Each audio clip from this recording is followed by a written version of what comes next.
Isang magandang araw mga kaibigan! Narito na naman po si Shenshen TV na magbabahagi sa inyo tungkol sa kwento ng pag-ibig. Pero kung bago ka pa lamang sa aking YouTube channel, paki-like lang po ng ating video, paki-click na rin ang subscribe button at ganon din ang bell icon para lagi kayong updated sa mga paparating ko pang mga uploads. Chapter 1. Bakit sa dami ng pwedeng magustuhan ay asawa pa ng kakambal ko? Iyon ang tanong na paulit-ulit kong itinatanong sa sarili ko. Ngunit hindi ko naman masagot. Pansamantala akong nakituloy sa bahay nilang mag-asawa. Mabait si Meredith, ang kakambal ko, at si Timothy ang asawa niya. Hindi gusto ni Meredith na mag-isa ako sa apartment ko. After kong masangkot sa isang car accident, malaking parte ng alaala ko ang nawala. Kaya labis na pag-aalala niya, lalo't wala akong kasama sa bahay ko. Inalok nila akong manatili sa bahay nilang mag-asawa. Noong mga unang linggo, ay ayos pa naman ang pananatili ko roon. Ngunit, napadalas ang pag-alis ni Meredith. Palagi kaming naiiwan ni Timothy na walang ibang ginawa kundi maging mabuti sa akin. Nagkalapit kami ng lalaki na unang kinaawaan ko dahil pakiramdam ko napapabayaan na ng kapatid ko dahil sa trabaho. Dumating ang panahon na nagbago ang pakikitungo ni Timothy sa akin. Umabot sa puntong binablackmail na ako nito para lang makipaglaro rito. Ang mabait na lalaki ay naging demonyo ang tingin ko kalaunan. Pero ang demonyo na sa tingin ko rito ay hindi ko na malaya na nahuhulog na ako. Iyong pagkahulog na hindi ko napigilan. Ano ang dapat kong gawin? Paano ko isasalba ang sarili ko at ang relasyon nilang mag-asawa? Paano ko rin nga ba lilimutin ang mga bawal na sandali sa piling ng asawa ng kakambal ko?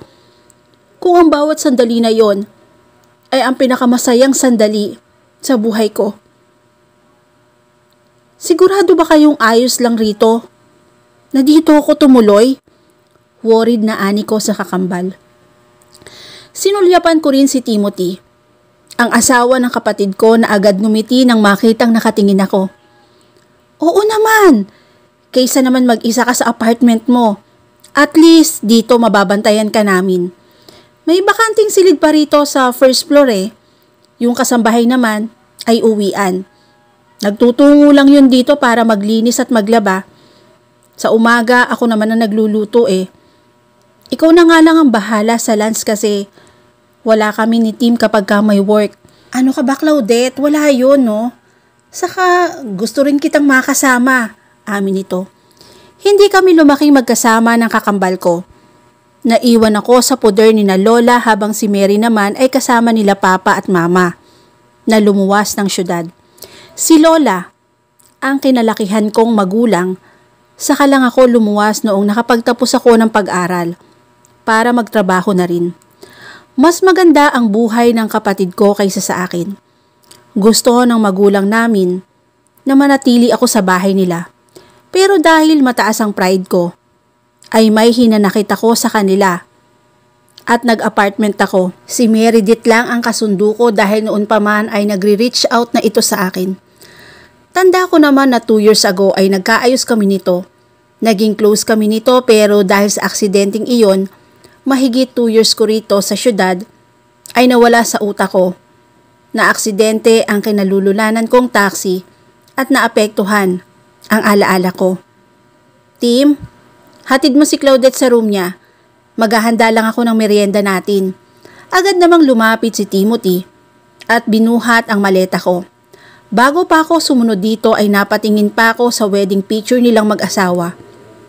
Grabe, magkamukha talaga kami ng kakambal ko. Dahil habang nakatitig ako sa larawan ng dalawa, ay parang nakita ko na rin ang sarili ko na nakasuot ng wedding gown. Halika na, Clau, yaya ni Timothy sa akin. Binalikan ako ni Tim at inalalayang maglakad. Nakasaklay pa kasi ako dahil sa fracture ng paa ko. Therapy lang ang kailangan. Makakalakad ulit ako ng maayos. Mabait si Timothy. Noon ngang nasa ospital ako, ay si Tim ang kahalili ni Mary sa pagbabantay sa akin. Halos sa ospital na nito ginagawa ang trabaho para lang mabantayan ako at makapagpahinga naman si Mary. Nagpaubaya naman ako sa pag-alalay nito. Naunang saglit na pumasok sa silid at inilagay ang maleta sa gilid ng kama. Saka ako muling binalikan at inalalayan. Kapag may kailangan ka ay magsabi ka lang sa amin ni Mary para naman maibigay namin ang kailangan mo. Huwag kang mahihiya sa amin ha. Do you understand? Ani nito na bahagya pang ginulo ang buhok ko. Napangiti naman ako at tumango rito. Okay Tim, salamat talaga sa inyo ha. Wala yon, sige labas muna ako. Puntahan ko lang ang kakambal mo. Tumango na rin ako at pinanunood ang paglabas nito. Nang makalabas ito, ay napabuntong hininga ako. Hindi ko rin magawang bumalik at magpatuloy sa trabaho dahil hindi pa ako ready. Ang laki ng epekto ng aksidente sa akin. Sana lang ay talagang makatulong ang pag-i-stay ko rito sa bahay ng mag-asawa para makarecover ako agad. Gamit ang saklay ay humakbang ako patungo sa kama. Umupo ako sa gilid noon saka sinubukang hilutin ang hita na medyo nakakaramdam pa ng pangangalay. Clau, bumalik si Timothy. May dala itong baso ng tubig at agad na napatingin sa ginagawa kong pagmamasahe sa hita. Lumapit agad ito, nakita naman ang pag-aalala sa kanyang muka. Ipinatong nito sa bedside table ang baso saka lumuhod sa harap ko. Saan ang masakit? Agad nitong tanong sa akin saka maingat na ipinatong sa hita nito ang paa ko. Dito, turo ko sa hitang bahagya kong hinilot. Nangawit, nanulis ang ngusong ani ko rito. Dapat kasi binuhat na lamang kita. Hindi ka kasi nakinig sa kapatid mo eh. Sermo nito saka sinimulang yung hilutin. Bahagya akong napapikit ng bahagya nang maibsan ang sakit sa hinihilot nito. Mainit ang palad ng lalaki. Nakakatulong para guminhawa ang pakiramdam ko. Tawagin mo kami kapag may kailangan ka. Ulit nitong paalala. Tumango naman ako rito. Nahuli pa yata nitong bahagyang awang ang labi ko dahil sa ginagawa nitong maingat na pagmamasahe sa hita ko. Napadpad sa tuhod ko ang palad nito. Saka iyon naman ang maingat nitong minasahe. Napakagatlabi na lamang ako sa dinulot nung pakiramdam sa akin. Ang bait talaga ni Timothy. Swerte ng kapatid ko sa kanya. Nang matapos ito'y maingat niyang inilapag ang bag ko. Saka tinungo ang maleta ko. Sabi ni Mary, tulungan daw kitang ayusin ang mga gamit mo. Marunong naman akong magtupi kahit papaano eh. Nakangiting ani nito saka binuksan ang maleta ko. Ha? Hindi, ako na dyan. Nakakahiya naman sa'yo, Tim. Saka, yung iba dyan ay lalaban pa. Hindi pa kasi ako nakakapaglabaw eh. Ayos lang yun. Ituro mo lang ang lalaban para isama na lang natin sa labahin namin. Hindi mo pa rin naman kayang maglabaw eh. Mahinahong ani ng lalaki. Ito ba? Tanong nito sa akin sabay angat. Nang nakaplastik na damit. Oo, iyan nga, sagot ko rito. Dadalhin ko na ito sa labas pero ayusin ko muna ang mga damit mo.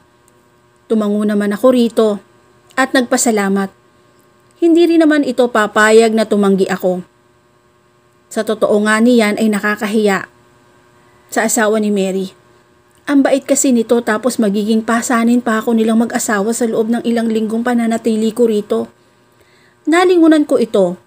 Naabala na sa pagsasaayos ng damit ko sa cabinet. Napangiwi ako nang makitang sunod-sunod na inaayos ang mga underwear ko. Hala, ako na dyan! Nabiglang ani ko. Akmang tatayo na sana ako pero muling napabalik sa pag-upo. Nang kumirot ang binti ko. Ayos lang, maupo ka muna kasi hindi mo pa naman kayaw eh. Sagot ng lalaki saka ibinalik ang atensyon sa ginagawa. Pakiramdam ko'y pulang-pula na ang mukha ko. Lalo't sinisipat pa yon ng lalaki para tiyaking maayos talaga ang pagkakalagay niya. Clau, dinig kong tawag ni Mary. Iwan mo na yan. Ako nang bahala, tawag ko kay Tim. Pero pinagpatuloy pa rin niya. Pasok, Mary, tugon ko sa kapatid. Bumukas ang pinto. Hi, love, bati ni Mary kay Tim. Hi, busy naman, tugon ni Tim, habang nag-aayos pa rin ang damit ko. Nakapaghanda na ako ng merienda. Mamaya na muna yan, tara na muna sa kusina. Lumapit si Mary sa akin at inalalayan akong tumayo. Masakit pa ba? Tanong nito sa akin. Medyo makirot. Nabigla yata dahil sa ginawa kong paglalakad kanina papasok dito. Dapat kasi hindi ka muna lumakad. Lab, bakibuhat naman si Clau. Malambing na ani ni Mary sa kanyang asawa. Ako na ang nahihiya eh. Ang laking abala ko sa kanila. Halika, kapit ka sa leeg ko. Udyok ni Tim na makalapit sa akin saka ko binuhat nito. Si Mary pa ang nagbukas ng pinto para makalabas kami ni Tim. Hiyang-hiya ako, pero wala naman akong magawa dahil sa kalagayan ko. Buhat ako nito hanggang sa kusina. Sa kanya ako pinaupo sa upuan. Gusto mo ba ng extra chair para pagpatungan ng paa mo? Concern na tanong nito sa akin. Hindi na, okay na. Tumango naman si Tim saka ito umikot at umupo sa tabi ni Mary. Nakilala ko si Tim noong sunduin ako ni Mary sa terminal. Bagong salta ako sa syudad kaya naman hindi ko alam ang pasikot-sikot. Isinama ni Mary si Tim para ipakilala sa akin. That time, ako ang number 1 supporter ng dalawa. Kinikilig kasi ako sa kanila. Bagay na bagay silang dalawa. May mga gusto ka bang kainin para mailagay natin sa menu? Dinampot nito ang ginagawang sandwich ni Mary. Ano ba kayo? Kung ano ang gusto nyong kainin, yun na lang din ang akin. Huwag nyo rin ako masyadong inaalala kasi mas lalo lang akong mahihiya na mag-stay rito eh. Iniisip mo bang pabigat ka, Clau? Sana'y hindi yan ang iniisip mo. Kasi masaya akong makasama ka sa iisang bahay. Alam mo naman na gustong-gusto kita na makabanding, hindi ba? Nahihiya ako syempre, amin ko. Kaya huwag nyo ako masyadong inaalala kasi kaya ko naman ang sarili ko eh. Ay, ang kulit. Basta kapag ka may kailangan ka magsabi ka, period.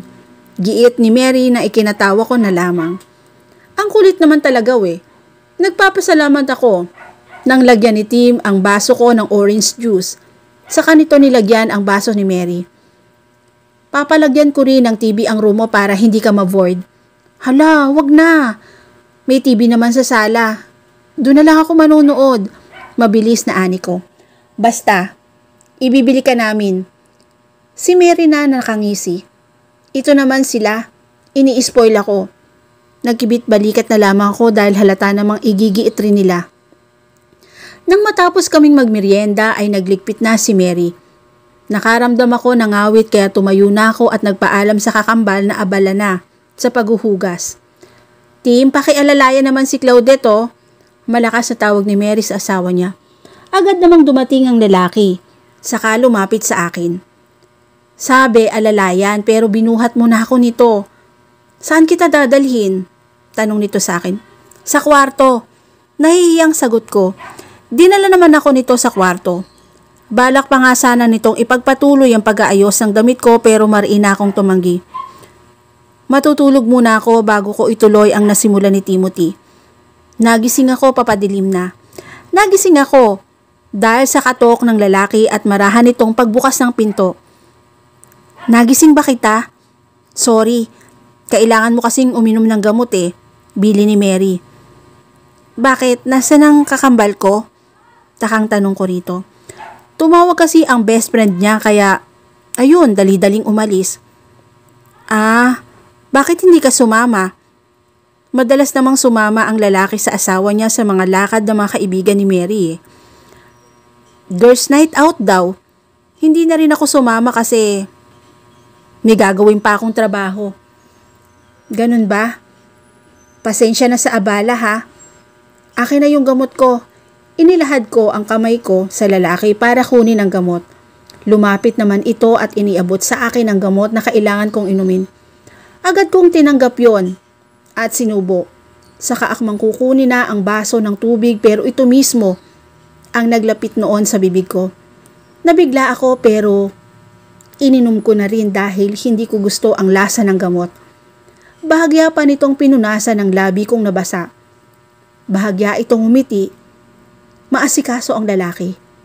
Ang swerte ng kapatid ko sa napangasawa niya. Naghahanda ako ng dinner. Gusto mo ba akong samahan doon? Buti na alala ko na may gamot ka pala na need na inumin ng ganitong oras kaya pinatay ko muna yung stove. Baka makaabala ako, Tim. Shh! Kailan ka pa naging abala sa akin at sa kakambal mo? Never, Claudette. Ganon sila kabait sa akin. Binuhat na ako nito habang ako na ang pinahawak nito ng baso. Dinala sa kusina at pinaupo sa upuan na nakaharap sa pwesto nito habang nagluluto. Paborito ko ang niluluto niya. Sinigang na baboy. Halatang marunong sa kusina. Di tulad ko na madalas take-out food ang kinakain dahil hindi sanay magluto. Nakasunod lang ang tingin ko rito. Hindi maiwasang mabilib sa skills nito sa pagluluto. Ang swerte ni Mary sa'yo. Halatang magaling kang magluto eh. Komento ko rito para naman may pag-uusapan kami. Aba, pinag-aralan ko talaga kasi yan. Yung mga babaeng mahal ko, hindi magaling maghanda sa kusina. Nakatawag ani nito. Magaling sa kusina si Mary, hindi ba? Don't tell me, hindi pasado ang luto niya sa'yo. Nakatawang ani ko. Isusumbong kita sa kanya. Biro ko rito na ikinatawa lang naman ito. Nang matapos itong magluto ay agad naman siyang naghain. May schedule rin daw kasi ang gamot na kailangan kong inumin kaya kailangan daw ay makakain muna ako ng hapunan bago uminom ulit ng gamot. Nang makasandok na ng kanin, bala ko sanang abutin ang ulam nang awatin ako nito. Tumayo ito at kumuha ng platito at kutsilyo. Gamit ang tinidor nito ay tinusok niya ang isang hiwa ng karne saka hinahati-hati yon bago ibinigay sa akin. Binilin din ba ni Mary na ganito ako kumain? Nakatawang ani ko. Namangha kasi ako eh. Ako kasi yung tipong bago kainin ang ulam ng karne, hinihiwa-hiwa muna yung bago kainin. Madalas kitang makitang ginagawa yan, sagot nito. Gusto mo ba ng bagoong? Hala, ang galing mo naman. Alam mo bang favorite ko yun? Kapag sinigang na baboy ang ulam, kailangan may kapares na sausawan na bagoong. I'm so amazing. Nakangising ani ng lalaki sa tumayo at kumuha naman ng bagoong. Nagpatuloy kami sa pagkain.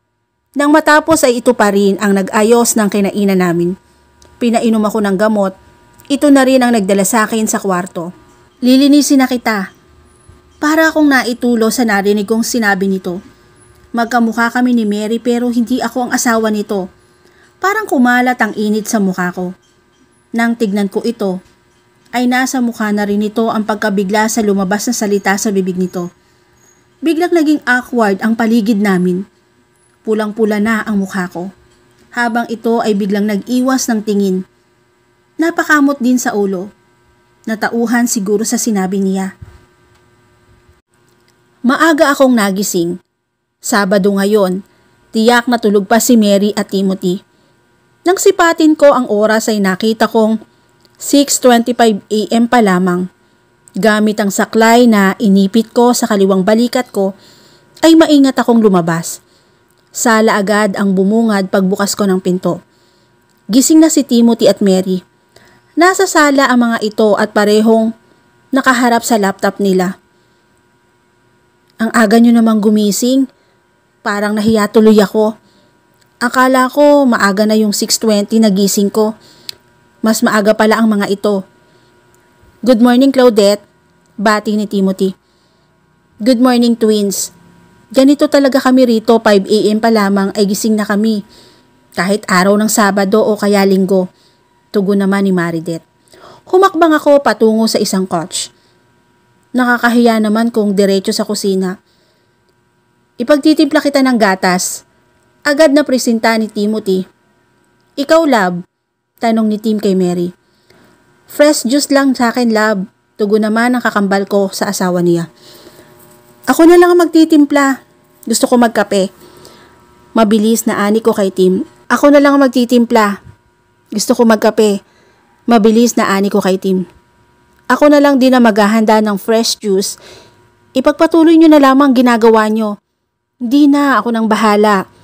Si Timothy na agad na isinara ang laptop at agad na tumayo. Napatayo rin tuloy ako sa tulong ng saklay ko. Sundan mo na. Mag-breakfast ka na rin. Udyok ni Mary sa sobrang aga nila, nakapaghanda na rin sila ng breakfast. Tumango ako rito sa kahumakbang patungo sa kusina. Ayaw mo ng gatas? Yung kape mo ba lalagyan ko ng gatas? Tanong ni Tim. Dahan-dahang nagsalubong ang aking kilay. Lumingon ito nang hindi ako tumugon. Kape na may kalahating spoon ng powder milk. Ayaw mo ng ibang cream sa kape mo? Kaunting asukal, kape at gatas, tama na. Nakangiting tanong nito. Tama. Paano mo nalaman? Nagkibit balikat ito. Well, observant ako. Sa tuwing kasama ka namin ni Mary ay ganun ang ginagawa ko. Ah, okay. Ang galing mo naman, samantalang ako. Hindi ko alam kung ano bang gusto ng kakambal ko. Komento ko. Nang makapagtimpla ito ng kape, ay agad na ipinatong nito yon sa table. Maupo ka na, paghahain na lamang kita. Naku, ako nang gagawa, mukhang busy pa kayo ni Mary. Upo na, madali lang naman to eh. Nagsandok ito ng sinangag na kanin. Sa isang platito ay inilagay nito ang itlog at tosino. May hotdog din itong inilagay saka ketchup sa gilid. Salamat Tim ha, nakangiting ani ko habang nakatitig sa pagkaing inihain nito. Tubig, ipinatong niyo yon sa table. Okay na ako, balik ka na sa sala. Tumango ito sa kahumakbang na palabas. Bit-bit ang baso na may pressed juice ni Maridet. Nagsimula na akong kumain. Pero panakanakang humigop sa kape na si Tim ang nagtimpla. Napangiti ako nang malasahan ko ang paborito kong timpla ng kape ko. Habang kumakain ako ay pumasok naman si Maridet. Ipinatong nito ang gamot ko sa table. Clau, tumawag kagabi si Mama wa. Talaga? Hindi interested na tanong ko rito. Tumango ito. Hinila ang upuan na malapit sa akin. Oo, pwede ka raw ba nilang bisitahin dito? La, bahay mo to. Bakit akong tinatanong mo? Ikaw ang bibisitahin. Kahit ba bahay ko to, ikaw pa rin ang masusunod kung gusto mo bang harapin sila eh. Ayaw ko, Mary. Honest na sagot ko rito. Matanda na sila Mama at Papa. Alam kong dala-dala mo pa rin hanggang ngayon ang sama ng loob mo sa kanila pero maayos nyo lang ito kapag sinubukan mong pagbuksan sila ng pinto sa buhay mo. Pero nung malakas pa sila, hindi naman nila ako pinagbuksan ng pinto nun ah. Naiwan ako. Si Lolo Jesusa lang ang mayroon ako. Bukas naman ako magsabi kay Mary ng sama ng loob ko sa magulang ko. Alam nito ang daladala kong hinanakit kay Mama at Papa. Sana talaga dumating ang panahon na subukan nating mabuo tayo. Mary, ikaw lang at si Lola Jesusa ang pamilya ko. Tumango na lamang ito. Magdadahilan na lamang ako kay Mama. Huwag mo munang istresin ang sarili mo. Salamat sis. Bahagyan itong pinisilang palad ko. Yan ang gamot mo. May lakad ako later, kikitain ko sila Veronica at Sandy. Tukoy nito sa dalawang matalik nitong kaibigan. Gusto mo bang sumama? Tanong nito sa akin. Mabilis naman akong umiling. Alam mo namang naiilang ako kay Veronica at Sandy. Ito naman, maarte lang naman kasi yun eh. Pero, mababait sila. Alam ko namang mababait sila pero hindi ko lang siguro talaga masakyan ang trip nila. Hindi ko lang talaga sila masabayan sa mga trip nila. Honest na ani ko rito. Sige na nga, maiiwan kayo ni Timothy dito. Hindi siya sasama dahil may ginagawa siyang trabaho. Kung hindi kayo makakapag-prepare ng pagkain, mag-order na lamang kayo. Sige, madalas ka bang lumabas, Mary? Hindi ko napigil na tanong dito. Kapag ka weekends lang naman, tsaka thrice a month, depende sa schedule ng dalawang yon. Hindi rin naman ako lumalabas kapag ka busy sila. Sige, balik muna ako sa sala ha. Tapusin ko lang yung trabaho ko bago ko aalis. Humalik pa ito sa sentido ko bago umalis ng kusina. Ako na ang naglikpit at naghugas ng pinagkainan ko. Medyo nangawit ang binti ko. Pero nakuha kong tapusin ang paglilinis sa kusina. Nang wala nang gagawin doon, ay lumabas na ako. Busy pa rin si Tim. Hindi ko na nakita si Mary, sa tingin ko'y naghahanda na ito sa pag-alis. Bala ko mag-shower, kaya naman nanguha ako ng pamalit. Ang banyo sa first floor ay nasa tabi ng kusina. Kaya naman kailangan ko pang lumabas ng silid. Nadaanan ko si Tim na napatingin sa akin. Nginitian ko lang ito sa kanilagpasan ito at pumasok muli ng kusina. Bit-bit ko ang bisan. Clau, aalis na ako, anunsyo ni Mary. Nakapasok na ako ng banyo. Isinandal ko lang ang saklay sa gilid ng pinto. Saka ko isinabit ang pamalit sa lagayan. May inilagay na upuan si Tim kagabi roon para doon ako maupo. Saglit akong naupo roon. Alis na ako ha. Bye love. Dinig ko pang ani ni Mary bago tumahimik ang kabahayan. Mabilis akong naghubad. Walang itinirang saplot sa katawan dahil tiyak na ako na lang din ang mahihirapan kung mababasa lang yon later. Binuksan ko ang shower. Iwas na mabasa ang isang paa. Nag-shampoo muna ako bago nagsabon ng katawan. Mariinding nakapikit upang hindi malagyan ng sabon ang mga mata.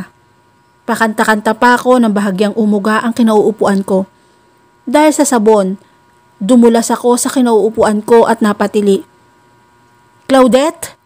Dinig kong ani ng natatarantang lalaki. Clau! Ouch! Aray!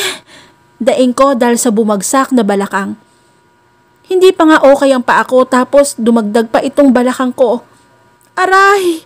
Mahinang daing ko. Nasaktan talaga sa pagkakabagsak. Mariin pa rin akong napapikit dahil sa bula. Narinig ko ang pagbukas ng pinto. Hindi ko nailak. Iyon agad ang tanong sa utak ko. Pilit akong tumayo pero muli ring napaupo dahil sa madulas na tiles. Naramdaman ko ang pagpasok ni Timothy kahit nakapikit ako at hindi ito makita ay dama ko ang presensya nito. I'm sorry na pumasok na ako ha. Aalalayan kitang tumayo. Naramdaman ko ang paghawak nito sa braso ko. Kaya ko na. Hiyang-hiya na ani ko rito. Wala akong saplot sa katawan ko. Di akong kitang-kita na nito ang katawan ko. Sorry pero tutulungan kitang makaupo. Don't worry, hindi ako nakatingin, sagot ng lalaki. Nang subukan kong imulat ang mata ko ay napatingin ako sa mukha nito. Nakapikit nga ito. Naupo naman ako ng maayos. Salamat, ako nang bahala rito. No, baka madulas ka ulit. Paliliguan na kita. Ibinilin ka sa akin ni Mary. Tim, alam kong mabait ang mag-asawa sa akin. Pero hindi naman ito tama. Hindi matutuwa si Mary kapag nalaman niya to. Hindi rin magandang tignan. Don't worry, wala akong masamang intensyon. Paliliguan na kita. Napakagatlabi ako. Kaya kong maligo. Mahinang ani ko rito kaya hindi na nakinig ang lalaki. Binuksan na nito ang shower. Ako na magsasabon. Awat ko rito. Labas ka na, Tim. Nakikiusap na ani ko rito. No, wag kang makulit, Claudette. Paliliguan kita. I-check ko rin kung may pasa ang balakang mo. Baka napuruhan ka. Giit nito. Natigilan ako nang dumampi sa aking likuran ng kamay ng lalaki. Waring ikinakalat nito ang sabon doon. At dito na po nagtatapos ang unang kabanata ng aking kwento. Muli po, maraming salamat po and God bless all.